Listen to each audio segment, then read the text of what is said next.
Bro, mambo vipi? Alhamdulillah. Mambo shwari. Mungu ni mwema sana. Asante sana kwa kukutana naye Mombasa hii. Najua sio mara ya kwanza kufika Mombasa.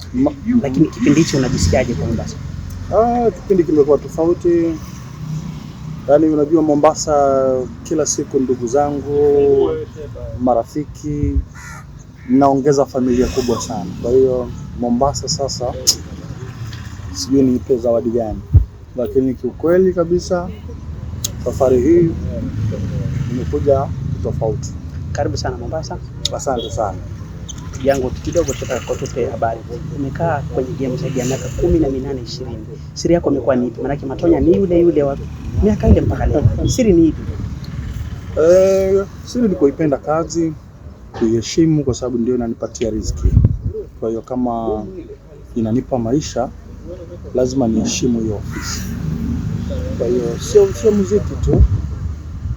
Hata wafanya kazi ofisini wengi wanaodumu ni wale wanaoheshimu kazi zao.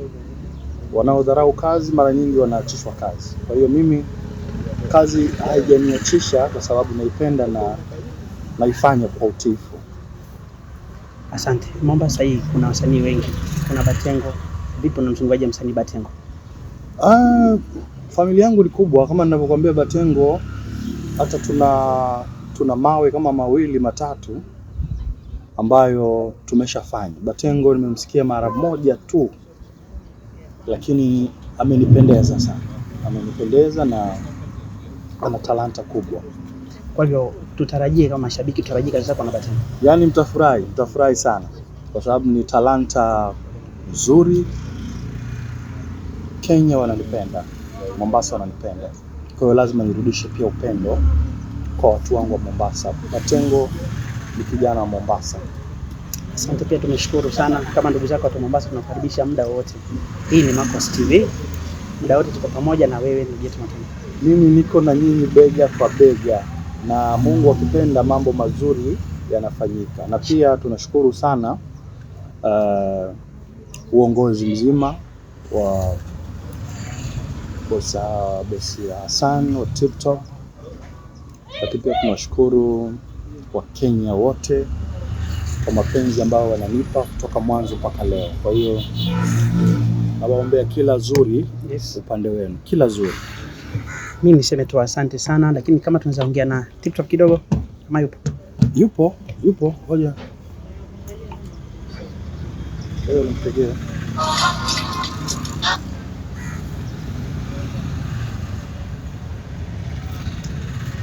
Mpigia TikTok mwanangu hapa tumsikie. Hivyo. Uwepo wako Kiediti fanya wenyewe ni bingwa naye, ni bingwa kabisa kwenye hizi kazi. Kwa hiyo nimempa nafasi kubwa, lakini producers pia wengine watachangia kwa sababu na producers wengi, lakini raundi hii nimeamua Stukiz asimame kwa ajili ya burudani mpya na mwaka mpya.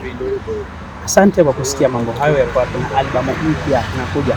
Asante pia napenda kuuliza, je, albamu yako kuna msanii collab na msanii wa Kenya? Of course, kama ninavyokuambia tumeshaanza kufanya mawe mengi na ndugu yangu na nimeshamzungumzia mzee wangu hapo pia uzuri yupo, lakini na Calligraph Jones yupo kwenye album.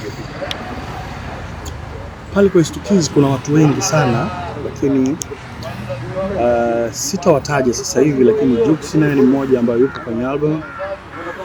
Mungu akisaidia nitakuja tutayaongea zaidi, lakini album mpya iko jikoni na watu najua watafurahi sana. Asante sana ndugu yetu Matonya, msanii mkubwa anafanya vizuri bado na tunaenda kumwachilia kwa ajili ya kazi zake shughuli mbalimbali. Wewe endelea kusubscribe katika channel yetu ya Marcos Media. Tusonge mbele. Marcos Media is one of the biggest online TV. Kwa hivyo endelea kufuata online TV ya Marcos Media. Subscribe, follow, share jamaa. Yaani endelea kufanya Marcos Media iwe moja ya zile media ambazo zinafanya vizuri sana ndani ya Pwani kwa kufollow, kusubscribe na kushare. Jamaa, hapa tunastiki ndani kwa ndani, hatutoki. Sisi ni wana Marcos Media kama kawaida. Pum pum.